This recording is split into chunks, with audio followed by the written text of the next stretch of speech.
February 24 marks the fourth anniversary of the Russia-Ukraine conflict.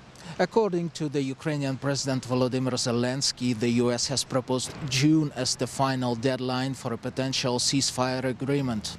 But do Ukrainians believe an agreement can be reached before June? What do they see as the main obstacles to these negotiations? Let's hear them out. Despite recent peace talks between Russia and Ukraine, the conflict is now entering its fifth year, severely impacting civilians in both countries. Residents in Moscow and Kiev share their thoughts on the prospects for peace. While watching this all as peaceful citizens, we're wishing for it to end soon. In any case, leaders of each country must find a consensus and reach a settlement, because the war, in our days, is negative. It's lives lost, broken destinies, and so on. Of course, I hope there will be a settlement.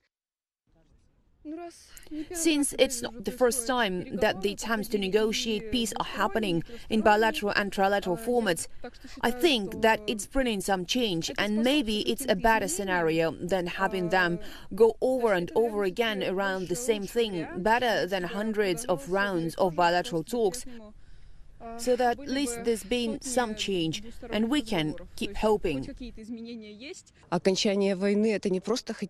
We don't just want the war to end. We simply think it's about to end. And every bit of information about positive negotiations, so to speak, is, of course, a big plus and a source of hope for Ukrainians because it needs to end.